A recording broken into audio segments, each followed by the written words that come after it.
साथियों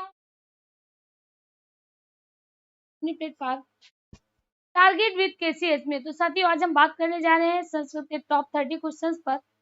जल्दी से सभी साथी तैयार हो जाए और चलिए देखते हैं अपने आज की टेस्ट सीरीज में कौन कौन से प्रश्न हमें मिलने वाले हैं महत्वपूर्ण।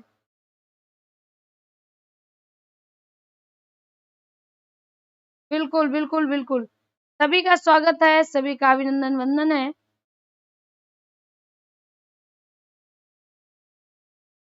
चलिए, तो यहाँ पर आप देख रहे होंगे एक स्टेंजा दिया गया है और आपसे क्या पूछ रहा है, कहता है कि इससे संबंधित क्वेश्चन आपको आगे बताने होंगे। क्लास नहीं मिल रही है,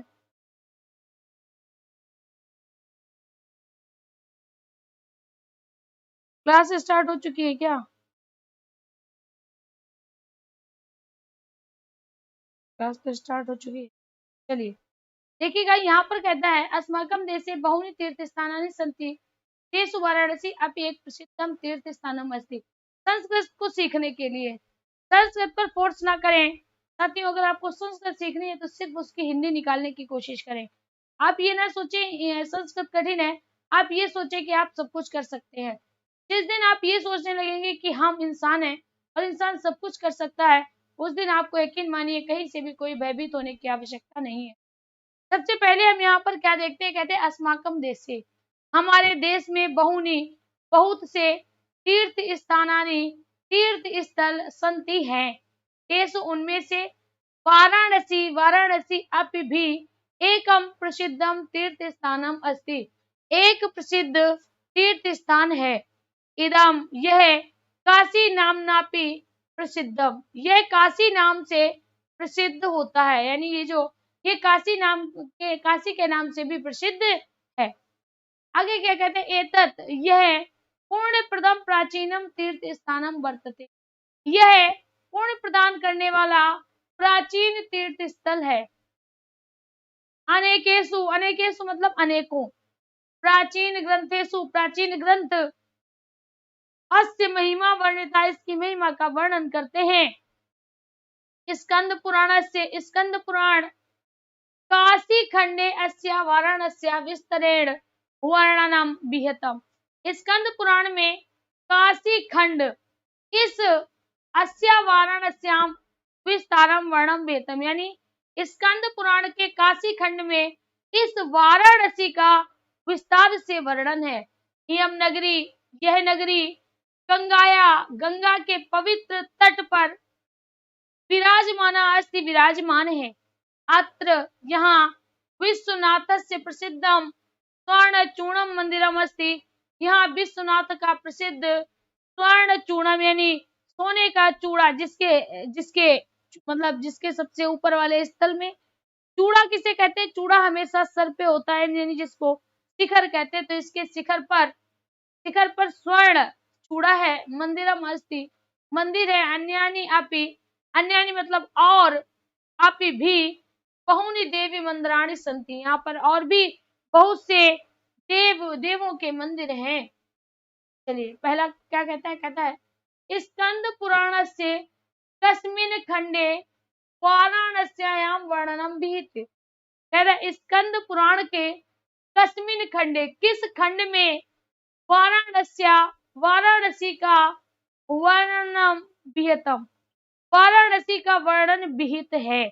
आपको बताना है स्कंद पुराण के किस खंड में वाराणसी का वर्णन विहित है। पुराण खंडे, भारत खंडे, उत्तर खंडे, काशी खंडे, क्या हो जाएगा, काशी खंडे हो जाना है। क्या हो जाना है, काशी खंडे हो जाएगा। सेकंड कह रहा है गंगा या पवित्र तटे, गंगा के पवित्र तट पर विराजमान नगरी संति, नगरी है, कौन सी नगरी है, उज्जैनी, दिल्ली, काशी, नासिक। तो क्या हो जाएगा, काशी हो जाएगा। ठीक है, अगला क्वेश्चन कहते हैं अस्मिन् गद्यांशस्य समुचितम शीर्षकम अस्ति, इस पूरे शीर्षक को आप क्या नाम दोगे, फटाफट बताइएगा। ये जो गद्यांश दिया है उसका शीर्षक क्या होगा, इसका शीर्षक क्या होगा। क्लियर? तो देखिएगा, विश्वनाथ नगरम होगा, प्राचीनतम नगरम होगा, स्कंद पुराणस्य होगा, या वाराणसी नगरी होगा। तो मेरे साथियों, इस पूरे स्टेंजा में वाराणसी के विषय में बताया गया है, तो यहाँ पर आपका विकल्प क्या जाएगा? वाराणसी नगरी चला जाएगा। डी विकल्प आपका राइट होगा। डी विकल्प आपका राइट हो जाना है। अगला क्वेश्चन कहते हैं सुवर्ण। सुवर्ण मतलब सोने का। चूड़म, चूड़ा इत्यस्य पदस्य को अर्थ। सुवर्ण चूड़म, सुवर्ण चूड़म मतलब सोने का चूड़ा। सुवर्ण चूड़म मतलब सोने का चूड़ा। इत्यस्य, इत्यस्य, इत्यस्य मतलब इसमें, इस पदस्य का क्या अर्थ क्या है? इस पद का अर्थ क्या है? स्वर्ण मंडित शिखर वाला, स्वर्ण घंटे वाला, स्वर्ण मूर्ति वाला, या स्वर्ण के दरवाजों वाला। विकल्प क्या हो जाएगा? स्वर्ण से मड़ा हुआ शिखर। स्वर्ण से यानी सोने से मड़ा हुआ शिखर, उसको कहेंगे सुवर्ण। सुवर्ण मतलब सोना, शिखर मतलब चोटी, इसी को चूड़ा कहते हैं। तो इसका जो चूड़ा है, इसकी जो चोटी है, इसका जो शिखर है, वह सोने का बना हुआ है। विकल्प यहाँ पर क्या जाएगा? ए विकल्प चला जाएगा। स्वर्ण मंडित शिखर हो जाएगा। स्वर्ण मंडित शिखर हो जाना है। अगला क्वेश्चन कहता है अनेकेषु। अनेकेषु मतलब अनेकों। प्राचीन ग्रंथेषु, प्राचीन ग्रंथों में, अस्य महिमा, इसकी महिमा का वर्णित है, इसकी महिमा वर्णित है। अनेक प्राचीन ग्रंथों में इसकी महिमा वर्णित है। रेखांकित पदे विभक्ति अस्ति। रेखांकित पदों में कौन सी विभक्ति है? सप्तमी एकवचन, पंचमी बहुवचन, सप्तमी बहुवचन, सप्तमी द्विवचन। सप्तमी द्विवचन, जल्दी से बताइएगा।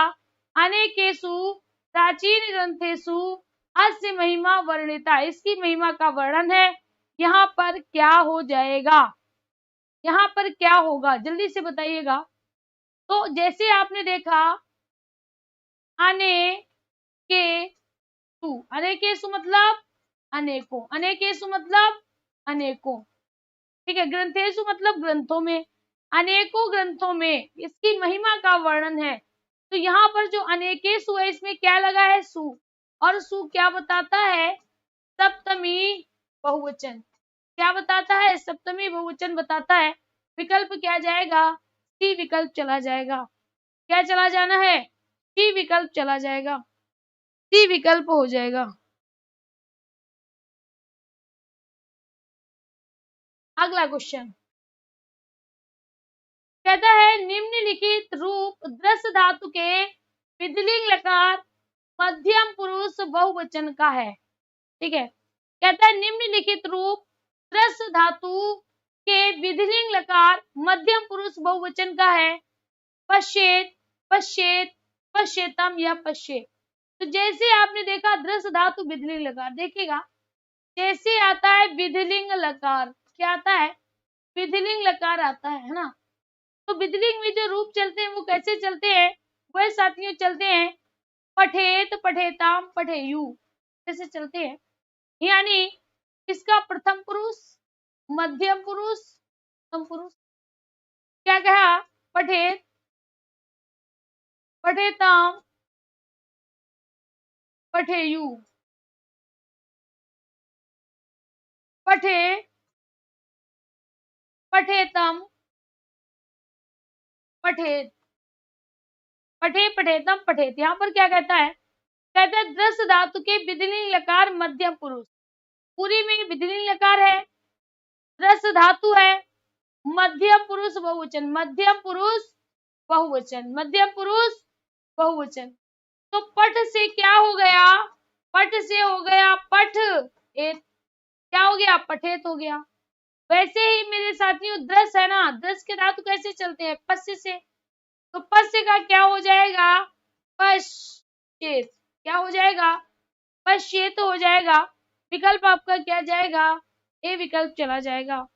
क्या चला जाएगा? ए विकल्प चला जाएगा। पश्य से पश्चेत हो जाएगा। पश्य से पश्चेत हो जाना है। अगला क्वेश्चन कहता है समुद्रेशु पद में विभक्ति है। अब यहाँ पर देखिएगा क्या कहता है समुद्रेशु। ध्यान दीजिएगा, अभी हमने कुछ कुछ देर पहले बात की थी, है ना, वैसे ही याद रखिएगा रामेशु, वैसे ही तो समुद्रेशु आया, यानी अगर देखें तो क्या है, सु लगा हुआ है, और सु किसमें आता है, सप्तमी बहुवचन में। किसमें आता है, सप्तमी बहुवचन में आता है।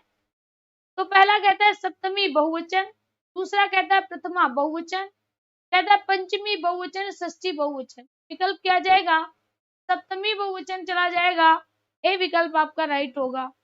क्या हो जाएगा, ए विकल्प राइट हो जाएगा, सप्तमी बहुवचन होगा, सप्तमी बहुवचन हो जाना है, सप्तमी बहुवचन हो जाएगा। बहुत अच्छे, कई साथियों के आ रहे हैं सप्तमी बहुवचन, सप्तमी बहुवचन। अगला क्वेश्चन कहता है अन्यस्य हेतु बसति, वाक्य के अन्यस्य में विभक्ति बताइएगा। कल ही इस प्रश्न को करवाया। सबसे पहले देखिएगा अन्न, जैसे राम, दोनों क्या है, अकारांत हैं, ठीक है। फिर इसमें क्या जुड़ गया, अन्यस्य, यहाँ पर क्या जुड़ गया, रामस्य। तो याद रखिए जहां पर यस्य आता है वह आपका षष्ठी विभक्ति होता है। क्या होता है, षष्ठी विभक्ति होता है। तो इस तरह से अन्यस्य में भी क्या होगा, षष्ठी विभक्ति हो जाएगा। क्या हो जाएगा, षष्ठी विभक्ति हो जाएगा। पहली बात तो ये हो गई। दूसरी बात आपको ये याद रखनी है कि एक सूत्र होता है, कहता है षष्ठी हेतु अनादारे। क्या होता है, षष्ठी हेतु अनादारे, अनादारे। इसका मतलब क्या होता है, यानी षष्ठी हेतु चानादारे का मतलब क्या है, अगर हेतु आएगा तो भी षष्ठी होगी। कहता है अनादर आएगा, अनादर किया जाएगा, अपमान किया जाएगा, तो भी षष्ठी विभक्ति होगी, तो भी क्या होगी, षष्ठी विभक्ति हो जाएगी। विकल्प आपका क्या जाएगा, सी विकल्प चला जाना है, सी विकल्प चला जाएगा। अगला क्वेश्चन, अगला क्वेश्चन जल्दी से बताइएगा। कहता है गोसु बहुचीरा कृष्णा, वाक्य में गोसु पद विभक्ति का है, सप्तमी का, चतुर्थी का, षष्ठी का या प्रथमा का। विकल्प क्या जाएगा, सप्तमी। कैसे, देखिएगा यहाँ पर क्या पूछा है, गोसु, यहाँ पर भी गोसु है। तो जैसे आपने सु देखा वैसे आपने क्या कहा, सप्तमी एक वचन हो जाएगा। एक तो आपने ये समझ लिया। दूसरा याद रखना, गोसु बहुचीरा, गोसु मतलब गायों में, क्योंकि सप्त यहाँ पर क्या निकल रहा है, गोसु मतलब गायों में, गायों में एक गाय होती है ना तो अलग होता है, यहाँ पर क्या है, गोसु गायों में, बहुचीरा बहुत दूध, बहुत दूध देती है कौन, कृष्णा, कृष्णा मतलब काली गाय। तो जो गाय होती है, गायों में जो काली गाय होती है वह बहुत दूध देती है, सबसे ज्यादा दूध देती है। तो यहाँ पर देखा जाए तो यहाँ पर क्या हो जाएगी, सप्तमी विभक्ति हो जाएगी। गायों में बहुत दूध देती है, गायों में जो काली दूध गाय होती है वो बहुत दूध देती है। इस तरह से यहाँ पर क्या हो जाएगा, सप्तमी हो जाएगा। सूत्र कौन सा होगा, यतश्च निर्धारणम, यतश्च निर्धारणम, किसका निर्धारण किया जाए, किसका निर्धारण किसी समूह में किया जाए, जिसका निर्धारण किसी समूह में किया जाए वहां पर आपकी सप्तमी विभक्ति हो जाएगी। तो यहाँ पर आपका ए विकल्प बिल्कुल राइट होगा, ए विकल्प बिल्कुल सही हो जाना है। अगला क्वेश्चन कहता है अधितिष्ठति शब्द में जुड़ा उपसर्ग। अब देखिएगा जैसे आपने यहाँ पर देखा अधितिष्ठति, देखा ना, तो यहाँ पर अगर देखा जाए सबसे पहले क्या आया है, आधी आया है। दूसरा तिष्ठ, तिष्ठ का मतलब स्था धातु है और अक्तिन प्रत्यय है। क्या है, अक्तिन प्रत्यय है। तो यहाँ पर अगर पूछा जाए जुड़ा उपसर्ग, उपसर्ग हमेशा कहाँ आता है, प्रारंभ में आता है।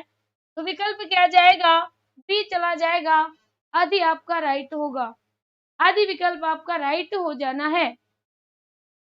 अगला संचरति शब्द में जुड़ा उपसर्ग और धातु है। क्या कहता है, संचरति, संचरति। क्या कह रहा है? कह रहा है संचरति। तो ऊपर आप क्या देख रहे हैं? माँ है। ऊपर क्या है? अनुस्वार है ना। ये अनुस्वार किस में बदल जाएगा? अनुस्वार मेरे साथियों माँ में बदले। क्या हो जाएगा? सम धन चरति। क्या हो जाएगा? सम धन चरति। पूछा जाए उपसर्ग कौन सा है? सम है। उपसर्ग का सूत्र क्या होता है? तो उपसर्ग का सूत्र होता है प्रादया उपसर्गा क्रिया योगे।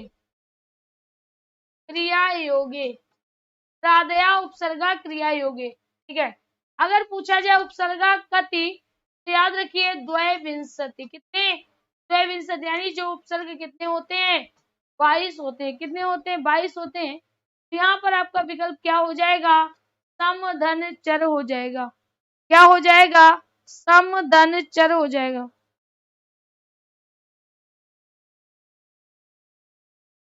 यहाँ पर देखिएगा समधन चर। अब यहाँ पर देखो समधन चर थी, लेकिन यहाँ पर अगर देखा जाए तो क्या पूछा? धातु पूछा है ना। अब जब धातु निकालेंगे तो चरति में धातु निकालेंगे। धातु कौन सी होगी? चर धातु हो जाएगी, है ना। और जो ती है ना, ती से आपका क्या होगा? अक्तिन प्रत्यय हो जाएगा। क्या हो जाएगा? अक्तिन प्रत्यय हो जाएगा। अक्तिन प्रत्यय हो जाना है। ठीक है। तो यहाँ पर आपका विकल्प क्या जाएगा? बिल्कुल सही। विकल्प आपका क्या हो जाएगा? डी हो जाएगा। समधन चर। समधन चर हो जाएगा। समधन चर। ठीक है। अगला क्वेश्चन। अगला क्वेश्चन कहता है अहाम पठामी का भाववाच्य परिवर्तन होगा। अरे भाई आज बहुत दिन बाद भाववाच्य देखने को मिला। क्या कहता है? भाववाच्य। हमारे सभी साथियों को वाच्य बड़ा प्रिय है। कहता है भाववाच्य बताइए। तो देखिएगा जैसे ही भाववाच्य आया तो यहाँ पर वाच्य का मतलब क्या है? क्रिया का रूपांतरण। क्रिया का रूपांतरण। क्रिया का रूपांतरण हो जाएगा, है ना। अब क्रिया किसके अनुसार होगी? भाव के अनुसार। ठीक है। तो यहाँ पर क्या लिखा है? अहम पठामी। इसमें कौन सा वाच्य है? कर्ता वाच्य। हमें ले किसमें जाना है? भाव वाच्य में। कर्ता वाच्य का कर्ता हमेशा प्रथमा में होता है और क्रिया हमेशा परस्मयी पदी होती है। क्या होती है? परस्मयी पदी होती है। अब हमें इसको क्या ले जाना होगा? आत्मेन पदी में ले जाना होगा। किसमें ले जाना होगा? आत्मेन पदी में ले जाना होगा। तो कर्ता को हमें किसमें ले जाना होगा? तृतीया में। ठीक है। और जो यहाँ पे परस्मयी पदी है उसको आत्मेन पदी करना होगा। क्या करना होगा? आत्मेन पदी। कैसे? जो भी धातु है धातु के साथ यते लगा दो। क्या लगा दो? धातु के साथ यते लगा दो।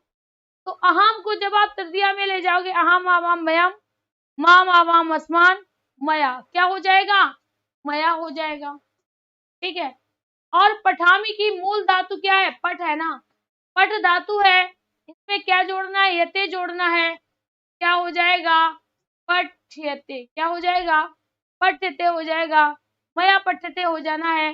विकल्प आपका सी चला जाएगा। विकल्प आपका सी हो जाना है। क्लियर? सी हो जाना है। आगे बढ़ते हैं। कहता है सा ग्रामम गच्छति। अरे वाह, फिर से एक वाच्य। फिर से एक वाच्य आ गया। क्या कहता है? सा ग्रामम गच्छति। सा ग्रामम गच्छति। तो यहाँ पर अगर देखा जाए तो ये किस वाच्य का है? ध्यान से देखिए तो सा प्रथमा में है ना। तो ये 100% कर्ता वाच्य हो। कर्ता वाच्य का कर्ता प्रथम में होता है। कर्म हमेशा द्वितीया में होता है। क्रिया हमेशा परस्मयी पदी में होती है। अब जब इससे हम कर्म वाच्य बनाएंगे तो क्या करेंगे? क्रिया आत्मेन पदी करेंगे। क्या करेंगे? आत्मेन पदी करेंगे। आत्मेन पदी बनाना बहुत आसान है। धातु लो, धातु में यते लगा दो। धातु लो, धातु में यते लगा दो। ग्रामम को आपको प्रथमा में ले जाना होगा और यहाँ पर सा को तृतीया में ले जाना होगा। अब सा की तृतीया विभक्ति क्या होगी? जल्दी से बताइए, सा की तृतीया विभक्ति क्या होगी?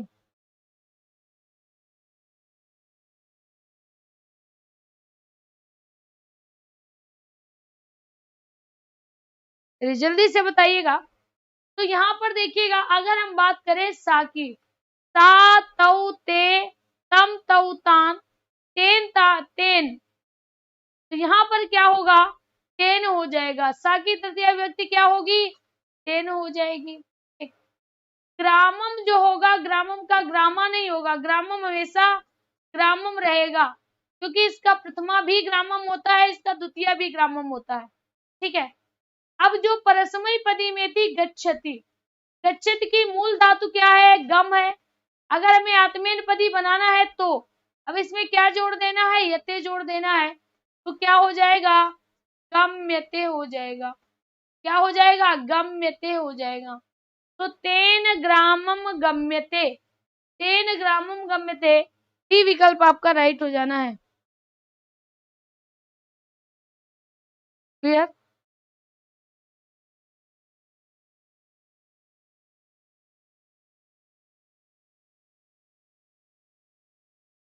आगे बढ़े। अगला क्वेश्चन, अगला क्वेश्चन क्या कहता है? बने अपि पदे का संधि। ये देखिए पूछा गया, ग्रामे अपि, बने अपि। तो जैसे आपके सामने बने अपि आया है, सभी लोग पहचानने की कोशिश करें। जैसे बने अपि आया है, तो अगर कहीं पर आपको ये वर्ण दिखाई देता है, इसको हम क्या कहते हैं? आ कहते हैं। आ का मतलब क्या होता है? अवग्रह होता है। और ये किसमें आता है? पूर्व रूप संधि में आता है, जिसका सूत्र होता है एंगे पदांता प्रति।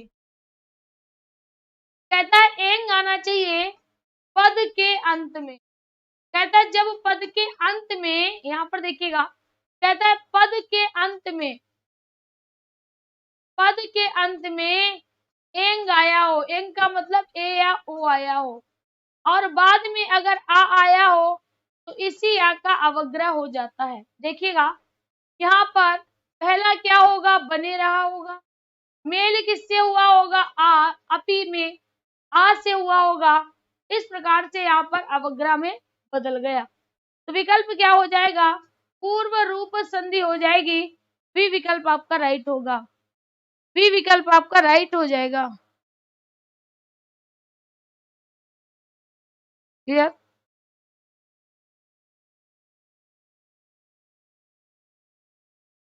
चलिए आगे बढ़ते हैं। अगला कहते पदांत माँ के स्थान पर आदेश होता है। क्या कहता है? पदांत माँ के स्थान पर आदेश होता है। देखिएगा, ना का, माँ का, अनुस्वार का या विसर्ग का। अब यहाँ पर क्या कहता है? पदांत माँ। पदांत मतलब पद के अंत में क्या है? माँ आए। अब पद के अंत में अगर माँ आता है और कहता है कि, तो उसका क्या होता है? पदांत माँ के स्थान पर क्या होता है? तो जब पदांत माँ होता है, उसके स्थान पर क्या होता है? अनुस्वार हो जाता है। इसी को कहते हैं अनुस्वार संधि। क्या कहते हैं? अनुस्वार संधि कहते हैं। इसका सूत्र है मो अनुस्वारा। क्या है? मो अनुस्वारा। यहाँ पर आपका विकल्प क्या हो जाएगा? अनुस्वार हो जाएगा। शी विकल्प आपका राइट हो जाएगा। क्लियर? क्लियर?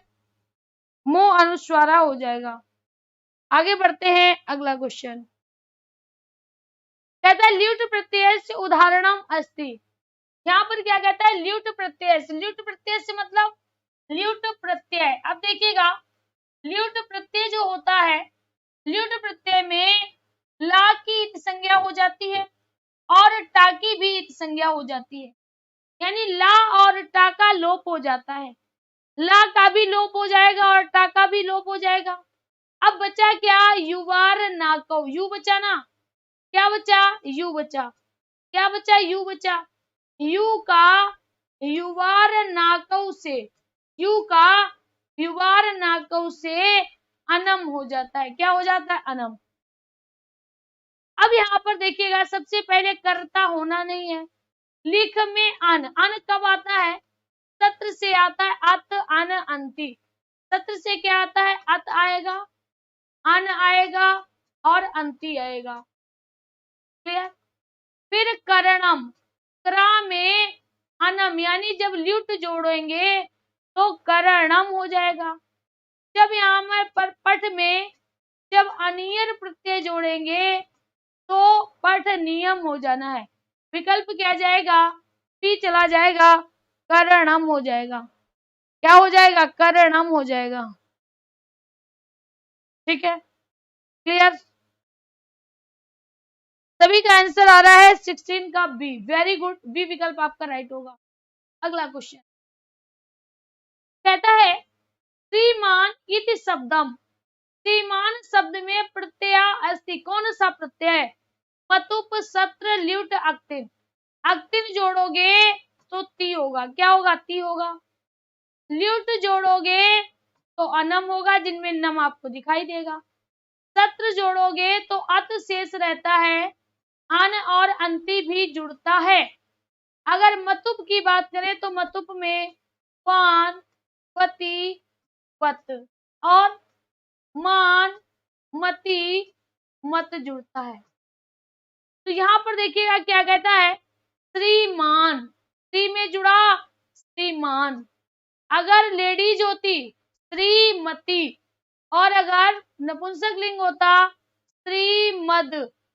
मत से श्रीमद भागवत गीता बनता है ना, तो यहाँ पर अगर देखा जाए तो श्रीमान जो है वह पुल्लिंग शब्द है, श्रीमती है वह स्त्रीलिंग शब्द है, श्रीमत है नपुंसक लिंग शब्द है। तो विकल्प आपका क्या जाएगा? विकल्प आपका मतुप चला जाएगा। क्या चला जाएगा? मतुप चला जाएगा। राइट विकल्प आपका ए जाना है। राइट विकल्प आपका ए चला जाएगा।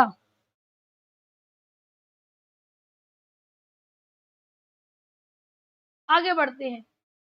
अगला कहता है जन में किस वर्ण की उपधा संज्ञा होगी? अरे भाई पूछ दिया है जन में उपधा संज्ञा पूछ दी। अब उपधा किसे कहते हैं? उपधा किसे कहते हैं? कहता है अलो पूर्व उपधा। क्या कहता है? अलो अंत्यात पूर्व उपधा, यानी कहता है अंतिम वर्ण से, अंतिम वर्ण से पूर्व वर्ण की उपधा संज्ञा हो जाती है। अलो अंत्यादि पूर्व उपधा। अब देखिएगा हमें क्या देखना है? किस वर्ण की? जन की। तो जन जब आप लिखते हो जा प्लस आ लिखते हो कि फिर क्या लिखते हो? ना। कहता है अंतिम वर्ण, अंतिम वर्ण कौन सा है? ना।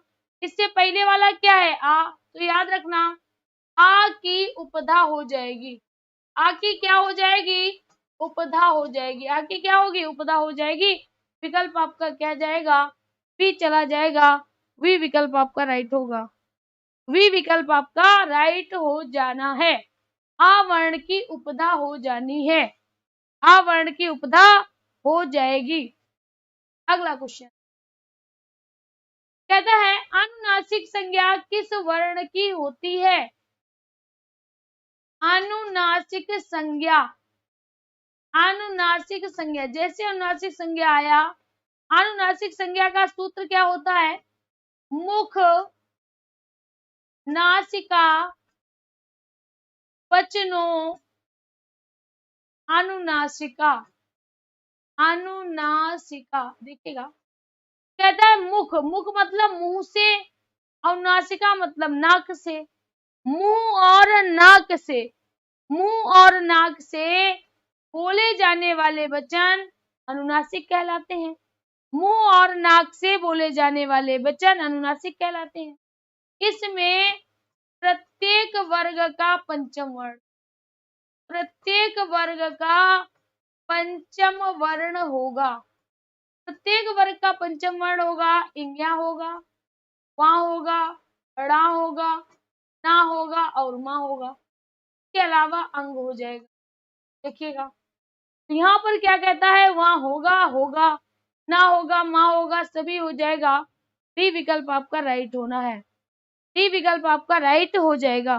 तो सूत्र होता है मुख नासिका वचनों अनुनासिका। मुख नासिका वचनों अनुनासिका। अगला क्वेश्चन कहता है देव पुरुषा में कौन सा समास होगा? देव पुरुषा में कौन सा समास होगा? जल्दी से बताइएगा। अब देखिएगा, जैसे आपने देखा देव पुरुषा, देव पुरुषा, इसका अर्थ क्या हुआ? पहला पद देव और दूसरा पुरुष, तो हम क्या कहेंगे? देवता के समान, देवता के समान पुरुष। क्या कहेंगे? देवता के समान। तो देवता का क्या हो जाएगा? देव हो जाएगा। क्या हो जाएगा? देव हो जाएगा। के समान को क्या कहेंगे? इव कहेंगे। पुरुष को पुरुषा कहेंगे। तो यहाँ पर क्या हो जाएगा? देव इव पुरुषः। क्या हो जाएगा? देव इव पुरुषा, देवता के समान पुरुष, देवता के समान। तो यहाँ पर क्या आया? के समान आया। के समान होने के कारण कर्मधारय हो जाएगा। क्या हो जाएगा?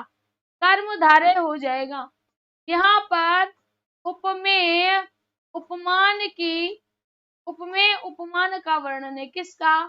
उपमेय और उपमान का वर्ण होने के कारण कर्मधारय हो जाना है। सी विकल्प आपका राइट हो जाएगा। सी विकल्प आपका राइट हो जाएगा।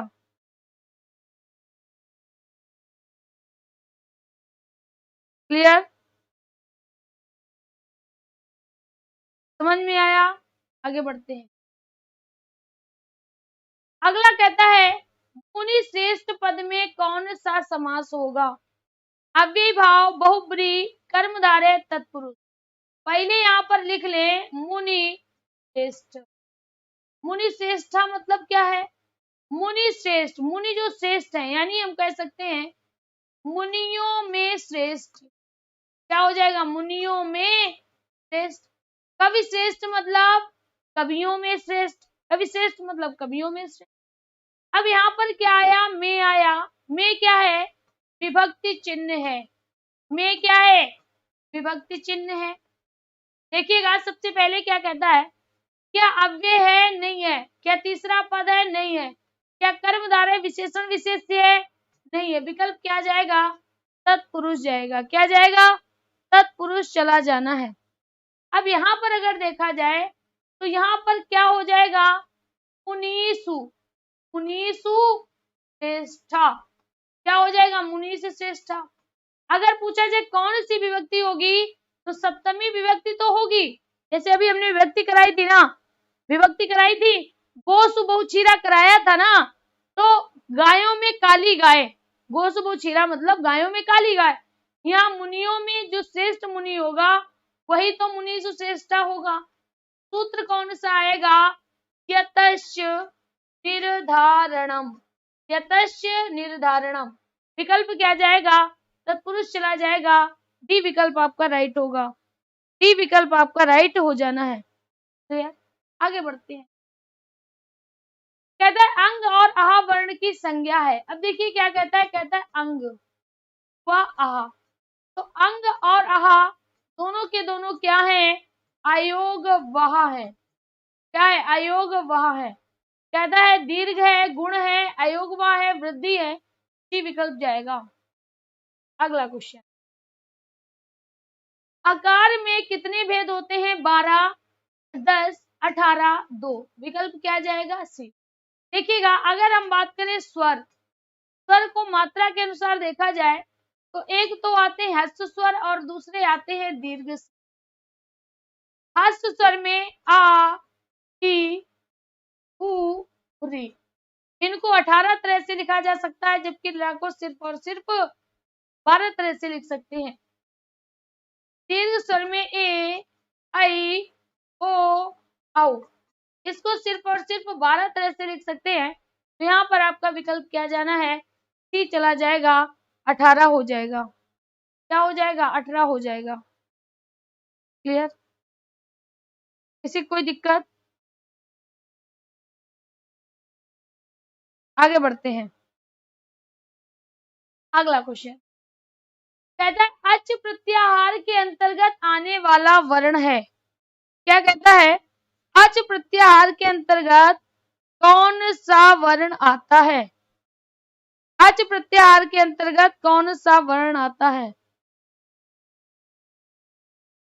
तो यहाँ पर आप देख रहे हो अच। अच किसे कहते हैं? अच में मेरे साथियों सभी के सभी स्वर आ जाते हैं, जिनकी संख्या कितनी है? 9 है।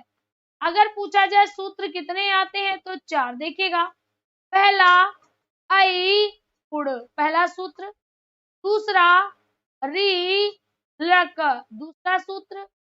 ए ओंग, तीसरा सूत्र।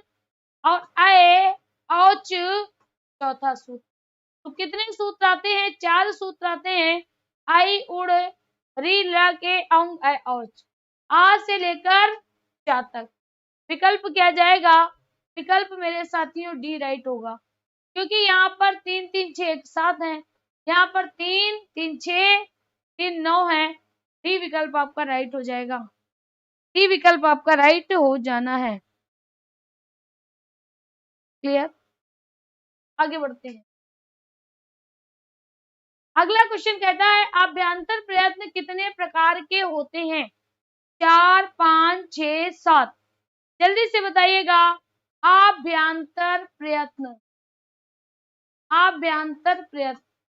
तो मेरे साथियों अभ्यांतर प्रयत्न की अगर हम बात करें 5 प्रकार का होता है। कितने प्रकार का? 5। सबसे पहला इस पृष्ठम, दूसरा ईसत इस पृष्ठम, ईसत इस पृष्ठम,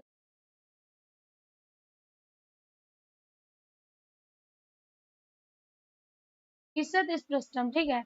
तीसरा है ईसत विव्रतम, विव्रतम, संव्रतम, संव्रतम। कितना है? तो यहाँ पर 5 हो जाएंगे। विकल्प क्या जाएगा? बी चला जाएगा, 5 हो जाना है। बी चला जाएगा, 5 हो जाएगा। ठीक है, आगे बढ़ते हैं। अगर पूछा जाए अड़ प्रत्याहार में वर्ण आते हैं, क्या लिखा है? अड़। जैसे अड़ पूछा गया, माहेश्वर सूत्र याद रखना, आई उड़, यानी आ से लेकर ड़ा तक कितने वर्ण हैं? 3 वर्ण है। कितने वर्ण हैं? 3 वर्ण है। आ ई उ, बी विकल्प चला जाएगा। बी विकल्प राइट होगा। अगला क्वेश्चन, अगला क्वेश्चन कहता है री एवं टा वर्ग का उच्चारण स्थान है। क्या कहता है? जो री और टा है उनका उच्चारण स्थान क्या होगा? पहला तालु, दूसरा मूर्धा, तीसरा नासिका, चौथा कंठ। देखिए क्या कहते हैं? कहते हैं री टू ट था राम मूर्धा, यानी यहाँ पर कहता है री का, टा वर्ग का, रा का और खा का, इनका उच्चारण स्थान क्या होता है? मूर्धा हो जाता है। वी विकल्प आपका राइट हो जाएगा। वी विकल्प आपका राइट हो जाएगा। री टूर खाणाम मूर्धा, री टूर खाणाम मूर्धा। अगला क्वेश्चन कहता है स्वरों के उच्चारण में कौन सा प्रयत्न होता है? अब देखिए अगर पूछा है स्वरों के उच्चारण में प्रयत्न, स्वरों के उच्चारण में प्रयत्न, तो स्वरों के उच्चारण में 4 प्रयत्न होते हैं, या तो हम कह सकते हैं 5 होते हैं। देखिएगा, सबसे पहले आता है विव्रत और संव्रत। विव्रत, विव्रत में आते हैं सभी स्वर, सभी स्वर आते हैं। और संव्रत में सिर्फ आता है हस्व आ। क्या आता है? हस्व आ।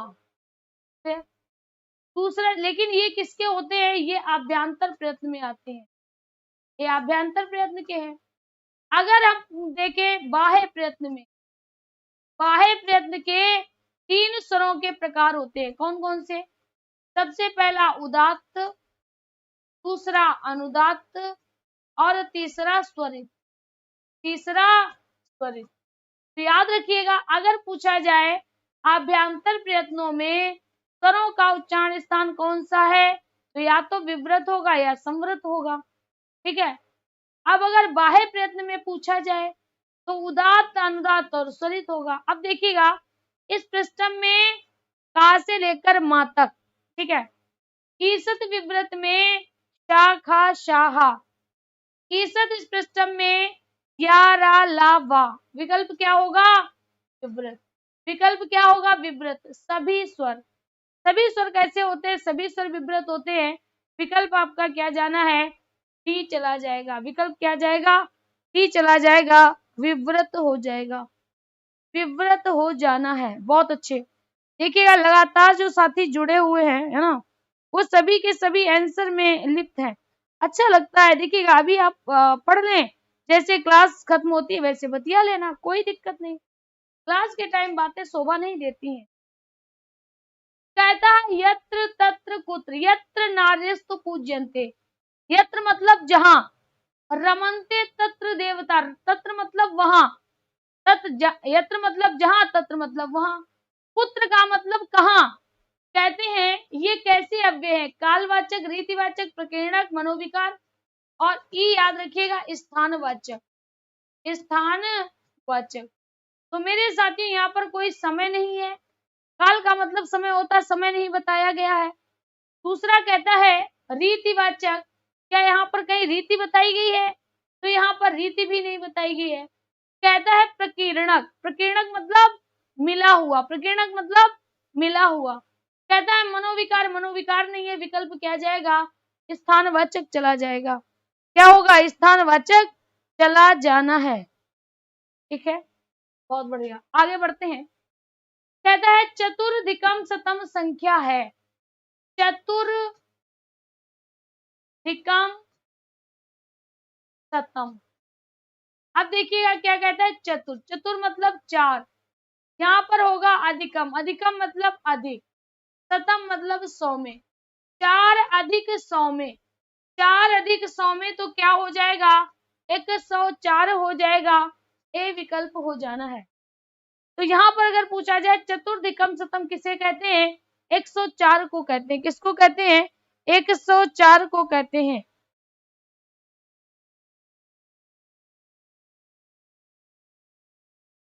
ठीक है, तो यहाँ पर आपका क्या जाएगा? ए चला जाएगा। क्या जाएगा? ए चला जाएगा, 104 हो जाएगा। आगे देखिएगा, कहता है इनमें से नपुंसक लिंग का उदाहरण बताइएगा। अब जैसे ही नपुंसक लिंग की बात आई, नपुंसक लिंग का मतलब जो ना पुल्लिंग का हो, ना पुरुष हो, ना स्त्री हो, वो क्या होगा? नपुंसक हो जाएगा। अब देखिए लता क्या है? लता तो स्त्री है, स्त्री का नाम होता है लता। सोहन पुरुष होता है, बालिका ये भी स्त्री होता है। जो ध्रुव है, ध्रुव क्या हो जाएगा? पुल्लिंग हो जाएगा। ध्रुव क्या हो जाएगा? ध्रुव मेरे साथियों नपुंसक लिंग हो जाएगा। ऐसा नहीं है, ध्रुव किसी किसी का नाम भी होता है। और ध्रुव पोल होते हैं। ध्रुव क्या होते हैं? ध्रुव खंबे होते हैं, है ना। तो यहाँ पर आपका क्या हो जाएगा? शी हो जाएगा, सी हो जाएगा।